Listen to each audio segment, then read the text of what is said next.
Don't you dare hit me in the head. You know I'm not normal. Why? Oh!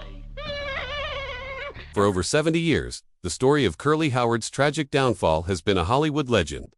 Fans of the Three Stooges, those who grew up on the Nyuk-Nyuk-Nyuks and the chaotic ballet of slapstick, have held on to a narrative cobbled together. From rumors and half-truths, it's a story often blamed on simple burnout, the pressures of fame, or a single, devastating stroke that seemed to come out of nowhere.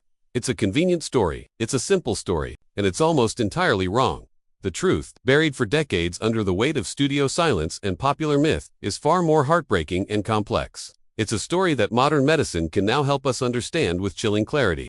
This isn't just the story of a comedian's career ending, it's the story of a man whose body was sending desperate warnings for years, warnings that almost everyone, from the studio heads profiting from his pain to the adoring public who couldn't get enough of his antics, chose to ignore. This is what really happened to Curly Howard. To understand the tragedy of Curly's end, you have to understand the lightning-in-a-bottle phenomenon of his beginning. Born Jerome Lester Horowitz in 1903, he was the youngest of 5 brothers, affectionately nicknamed Babe. Offstage, he was nothing like the wild character he would become. Friends and family described him as shy, insecure, and sensitive, a man who preferred the company of stray dogs to large crowds. He was an accidental actor, a man with no formal training, just a raw, untamed instinct for comedy. The Three Stooges act didn't start with Moe, Larry, and Curly. It began as a vaudeville act called Ted Healy and his Stooges, with Healy as the hot-tempered headliner and Moe and his brother Shemp as his foils. Larry Fine joined them a few years later, but in 1932, Shemp, tired of Healy's volatile behavior, quit to pursue a solo career. Suddenly, the act needed a new third stooge. OMO suggested his little brother, Babe. The problem? Healy thought he was too handsome. At the time, Jerome had a thick, wavy head of hair and a mustache. In a moment that would define his life, he agreed to shave it all off. One popular story goes that when he emerged with a gleaming, bald head, Healy quipped, "Boy, don't you look girly," which Moe supposedly misheard as Curly, and the name stuck. It's a colorful anecdote, but the name's true origin is less certain. That single sacrifice unlocked a comedic force that no one saw coming. From 1934 to 1946, the team of Moe, Larry, and Curly became a comedy juggernaut for Columbia Pictures, churning out over 90 short films that would become timeless classics. Titles like Disorder in the Court, A Plumbing, We Will Go, and Punch Drunks cemented their place in cinematic history. And at the heart of it all was Curly. He was the undeniable star, the chaotic force of nature that elevated their slapstick to an art form. His high-pitched double quotes, woo-woo, his frantic spinning on the floor, his seemingly endless arsenal of bizarre noises and reactions, almost none of it was scripted. Moe would later admit that Curly was a natural, an improvisational genius who could turn a simple scene into a masterpiece of physical comedy. But behind the laughter was a grueling reality. While much of the violence was carefully choreographed using sound effects and techniques to avoid serious harm, like Mo's thumb landing on a forehead instead of fingers, and his injuries still happened. The production schedule at Columbia was relentless. On top of the nearly 100 films they made, the Stooges spent a significant amount of time on the road for live appearances, especially during World War II, performing for troops with a demanding schedule. This punishing workload was compounded by Curly's deep-seated insecurities. He was intensely ashamed of his shaved head, believing it made him unattractive to women, and he rarely appeared in public without a hat. This insecurity fueled a self-destructive cycle. He began to drink heavily and eat voraciously, desperate for the affection and validation he felt he lacked. His off-camera life became as chaotic as his on-screen persona. He was a man who gave the world boundless joy but privately struggled with loneliness and a profound sense of inadequacy. One physical issue he did manage to turn into a comedic asset was a slight limp from a childhood firearm accident. When he was 12, he accidentally shot himself in the ankle, and his fear of surgery kept him from ever having it properly corrected. Instead, he cleverly masked it with the exaggerated, shuffling walk that became one of his trademarks. This combination of physical strain, a relentless work schedule, and a turbulent personal life created a perfect storm. His body, already under immense pressure, began to show the first signs of a catastrophic failure that was looming just beneath the surface. For decades, the popular myth has been that Curly's health problems materialized suddenly, culminating in the massive stroke that ended his career. This couldn't be further from the truth. The reality, supported by a clear timeline of his performances and documented medical events, shows a slow, painful, and visible decline that began years earlier. By 1944, the cracks were becoming impossible to ignore. Fans watching the shorts from this period can see a noticeable change. In films like Idle Rumors and Booby Dupes, Curly's energy, once boundless, had started to wane. His voice, famous for its high-pitched squeals, became deeper and coarser. His movements, once fluid and athletically chaotic, were slower and at times sluggish. He was still Curly, but a diminished version, like a flickering bulb about to burn out. Behind the scenes, the situation was even more alarming. Crew members and his fellow Stooges noticed he was struggling to remember his lines. His timing, once impeccable, was off. Director Jules White later recalled having a devil of a time getting scenes right because Curly couldn't get the hang of them, a red flag he admitted he should have recognized as a sign of deterioration. Moe and Larry began carrying more of the comedic load, covering for their brother whose brilliant improvisational mind was starting to fail him.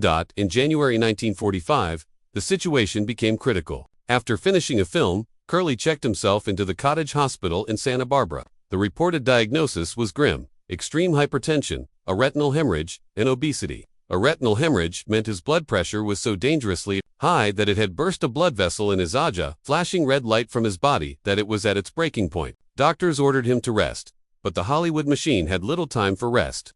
The Three Stooges were a valuable commodity for Columbia Pictures, and studio head Harry Cohn was notoriously ruthless. According to Moe's later accounts, despite doctors' warnings and his own pleas, Cohn refused to give Curly significant time off to recover. The pressure was immense. The Stooges had contracts to fulfill, and theaters were demanding more of their popular shorts. So, after a brief period of rest, Curly was pushed back into the punishing schedule. This decision would prove catastrophic. Modern medical experts, looking back at his symptoms, now believe that Curly was likely suffering from a series of transient ischemic attacks, or TIA. This is a retrospective hypothesis, not a diagnosis from the time. But a TIA, essentially a mini-stroke, can cause the exact symptoms Curly was displaying: confusion, slurred speech, memory lapses, and physical weakness. These weren't isolated incidents. They were escalating warnings of a coming neurological disaster. The shorts, filmed in late 1945 and early 1946, are painful to watch for those who know what to look for. In films like Monkey Businessmen and Three Little Pirates, Moe can often be seen physically guiding a confused-looking Curly through scenes. His lines were trimmed or given to Larry. The studio also began recycling older footage of him in his prime and editing it into new shorts, like Beer Barrel Polecats, to mask his deteriorating condition. He was a shell of his former self, a man, visibly ill and struggling just to get through a take. His personal life was also in shambles. A disastrous third marriage to Marion Buxbaum in October 1945 lasted only a few months, ending in a bitter divorce that further damaged his fragile health. By the time he reported to the set in May of 1946 for his 97th short, Halfwit's Holiday, Jerome Horwitz was a man running on fumes, his body and mind ravaged by a disease that no one was willing to acknowledge. This is the heart of the mystery, where the long-held fictions fall apart under the weight of documented evidence. For years, a collection of myths has served to simplify and in many ways sanitize the tragic end of Curly's career. It's time to dismantle them. This is perhaps the most pervasive myth. It suggests that Curly made a conscious choice to leave. The reality is that he had no choice at all. His career wasn't ended by a decision but by a catastrophic medical event on May 6, 1946. His body quit on him, violently and definitively. The idea of burnout also minimizes the severity of his condition. This wasn't just stress. This was a progressive, life-threatening vascular disease that was slowly destroying his brain. While the relentless physical demands certainly didn't help his overall health, the modern medical consensus points to chronic, untreated hypertension as the primary driver of his strokes. His lifestyle, characterized by heavy drinking and eating to cope with his insecurities, led to severe obesity and dangerously high blood pressure. This is what weakened his vascular system. The head slaps were part of the act, but the real damage was being done from the inside out. As we've seen, this is demonstrably false. The stroke on the set of Halfwit's Holiday was not a bolt from the blue. It was the inevitable culmination of years of escalating warning signs. The retinal hemorrhage in 1945 was a critical diagnostic clue. The slurred speech, memory loss, and decreased energy were all symptoms of the mini-stroke's chipping away at his neurological function long before the final event. The studio and crew saw the decline happening in real time. They just didn't understand, or chose not to understand, that they were witnessing a man slowly succumbing to his illness in front of them. The evidence points to a far bleaker reality. While Moe and Larry undoubtedly cared for their brother, the studio system, led by Harry Cohn, viewed Curly as a money-making asset. Pushing him back to work after his 1945 diagnosis was a brutal business calculation. After his career-ending stroke, Shemp was brought back to replace him, and the initial contract even stated Shemp's role was temporary, only until Curly was well enough to return. This shows there was hope for his recovery. But it also reveals the primary goal: to keep the Three Stooges brand running without interruption. even if it meant leaving one of its most vital parts behind. Debunking these myths, a story from one of personal failure to what it truly is, a medical tragedy exacerbated by a callous system. He didn't burn out. His body was broken by disease. The stroke wasn't sudden. It was a disaster years in the making, and he wasn't given the care he desperately needed until it was far, far too late. May 6, 1946. It was the final day of filming for the short Half-Wits Holiday, a remake of their earlier classic, Oi Polloi. The script called for a massive chaotic pie fight to close out the film, the kind of scene where Curly in his prime would have been an unstoppable force of comedic destruction. But on this day, he was anything but. Those on set recalled that he was quiet and visibly unwell. Throughout the filming of the short, he had been struggling mightily, looking to director Jules White for cues on when to deliver his lines. At the end of the day's shooting, the crew took a break before setting up for the final pie fight scene. White called for the Stooges to get ready. Moe and Larry came to the set. But Curly was missing. Moe, his brother's keeper both on and off the screen, went to find him. He found Curly sitting in Jules White's director's chair, where he'd been told to rest. What he saw would haunt him for the rest of his life. Curly's head was slumped to his chest. His mouth was twisted. He couldn't speak. Tears were streaming down his face as he tried, and failed, to form words. Moe knew instantly something was terribly wrong. He quietly alerted Jules White, who had to rework the entire fight scene on the fly, dividing Curly's planned actions between Moe and Larry. Reaction shots of other actors were spliced in to hide the fact that the scene's star was conspicuously absent. Emil Sitka, an actor making his Stooges debut in that film, later recalled that Curly simply vanished from the set without explanation while the cameras rolled on the pie fight. Curly was being rushed to the motion picture and television Country House and Hospital in Woodland Hills. His career as a Three Stooge was over. At just 42 years old, the man who had brought laughter to millions with his boundless physical energy was now partially paralyzed, his voice silenced by a severe stroke. The final curtain had fallen, not with a round of applause, but with the terrifying silence of a brain that could no longer command the body it inhabited. The years following the stroke were a slow, heartbreaking fade from public life. While the Three Stooges continued, with Shemp now a permanent fixture, Curly was engaged in a quiet, desperate battle for his health. There was a brief, poignant flicker of the old magic in 1947. Curly, with a full head of hair, visited the set of the Stooges' short, Hold That Lion. In what was described as a spontaneous moment, director Jules White had him do a small cameo. In the final film, Curly appears for just a few seconds as a sleeping train passenger who lets out his signature woo-woo bark. It is the only time in history that all three Howard brothers, Moe, Shemp, and Curly, appeared on screen together with Larry Fine. It's a bittersweet moment, a glimpse of the man he was trapped inside a body that had failed him. There was one more attempt. In 1949, a scene was written for him as a chef in Malice in the Palace. He even posed for a promotional still in costume, looking thin with a false mustache. But his illness had progressed too far. He was unable to perform, and his scene was cut. It was the last time he would ever be in front of a studio camera. In his personal life, however, he found a measure of peace. In July 1947, he married for a fourth and final time to a woman named Valerie Newman. By all accounts, this was the one stable and truly loving relationship of his life. She became his devoted caregiver. In 1948, they had a daughter, Janie, who brought him a renewed sense of purpose. But his health was in an irreversible decline.